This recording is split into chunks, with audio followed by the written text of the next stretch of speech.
दुनिया में एक आदिवासी एक ऐसा समाज है जो स्वाभिमान से जीता है, प्रकृति से प्रेम करता है, प्रकृति के बीच में रहता है, उनकी देखभाल करता है, उनका संरक्षण करता है।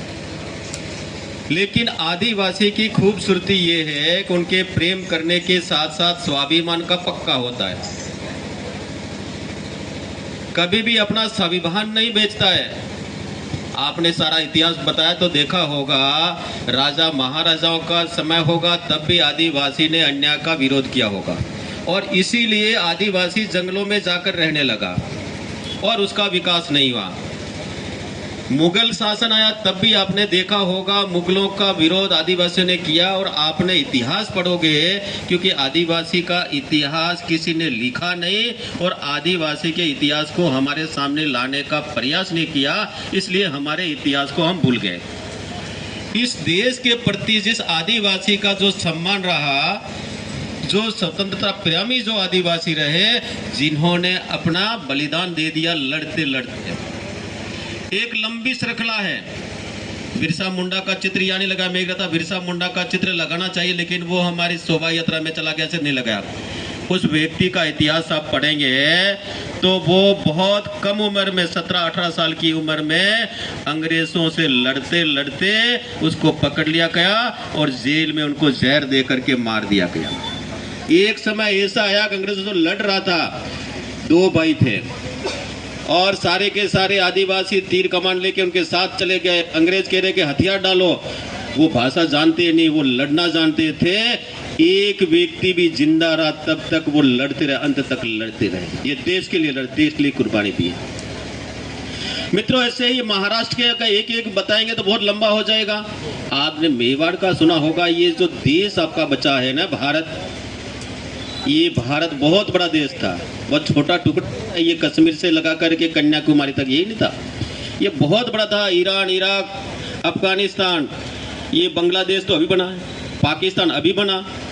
इससे पहले भी जो देश थे जहाँ पर हमारे आदिवासी शासक थे, उन शासकों को कहीं न कहीं उनके विचारों में परिवर्तन करके, उनको कहीं न कहीं बरगला करके, कहीं न कहीं इस प्रकार से कि तू बड़ा मैं बड़ा करके और उन लोगों को धर्मांतरित करके आज भी वो देश के टुकड़े होकर के अलग अलग चले गए। वो आज भी मुस्लिम राष्ट्र है मित्रों। आज भी आज हमारे देश में इस प्रकार का माहौल बन रहा है। आप और हम सब जानते हैं।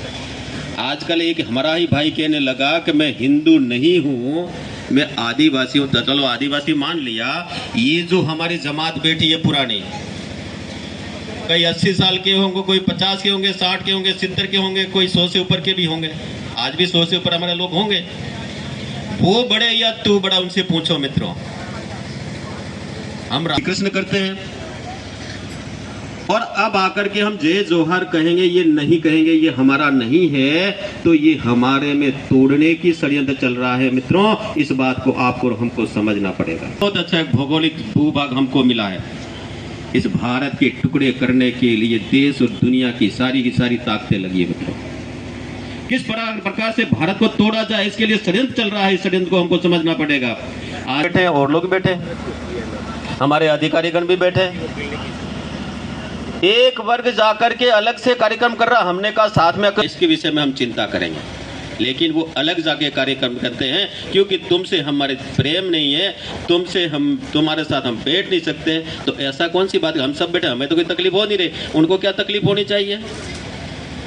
ये देश और समाज को तोड़ने का षड्यंत्र चल रहा है। तो इसको रोकने के लिए समाज ताकतवर बैठे हो, इसकी चिंता हम नहीं कर सकते क्या। आज गाँव में बैठने वाला आदिवासी की समस्या है, मैं भी जानता हूँ। आप लोगों ने मुझे भी 3 बार एमएलए बनाया। सोशल मीडिया का है, इंटरनेट का जमाना है। आपका जनप्रतिनिधि विधान आप अपने व्हाट्सएप पे देखते होंगे, आपके मोबाइल पे देखते होंगे मित्रों। हमने जाने के बाद में पूरा प्रयास किया होगा। स्कूल की रिपेयरिंग नहीं है, स्कूल की पुताई नहीं है, और पुताई है स्कूल है तो वहां पर मास्टर नहीं है, उन बच्चों को पढ़ाएगा कौन। आपकी समस्या रखना प्रयास किया, उसका होना चाहिए, उसकी चिंता करनी चाहिए। ये चिंता हम लोग करते रहे, सारे मंच बैठे वो भी करते हैं।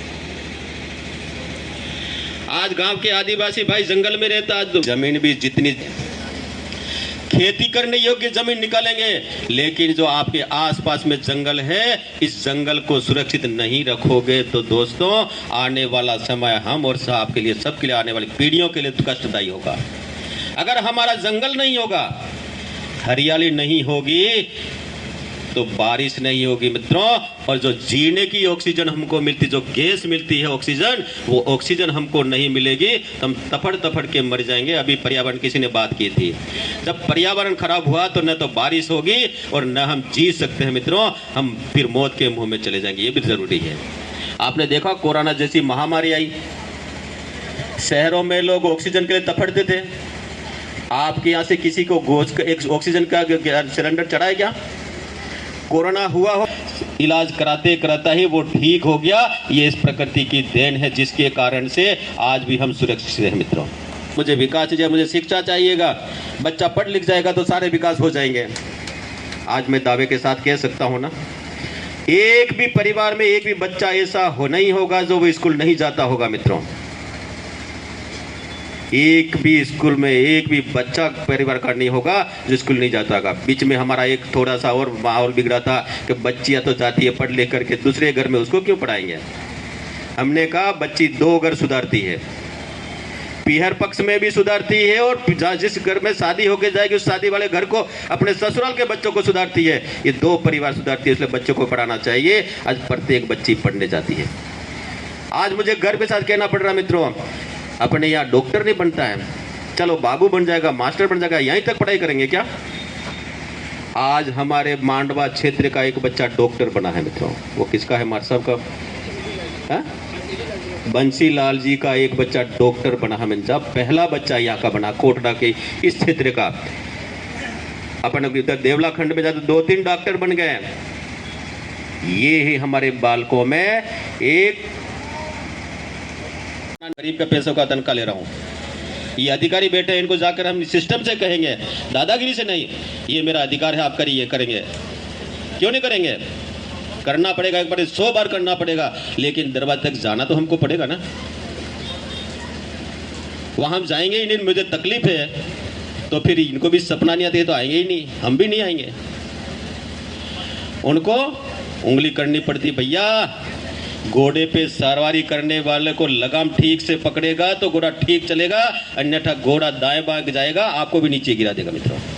सवारी मजबूती से करो, ताकतवर बनो, और किसी के दादागिरी से नहीं, जोर जबरदस्ती से नहीं। आदिवासी स्वाभिमान है, किसी से भीख मांग के नहीं खाता, अपनी मेहनत करके, अपना खून पसीना एक करके, जमीन का पेट फाड़ करके, अनाज पैदा करके खुद खाता है, औरों को खिलाता है मित्रों। ये आदिवासी है, ये हमको समझना पड़ेगा।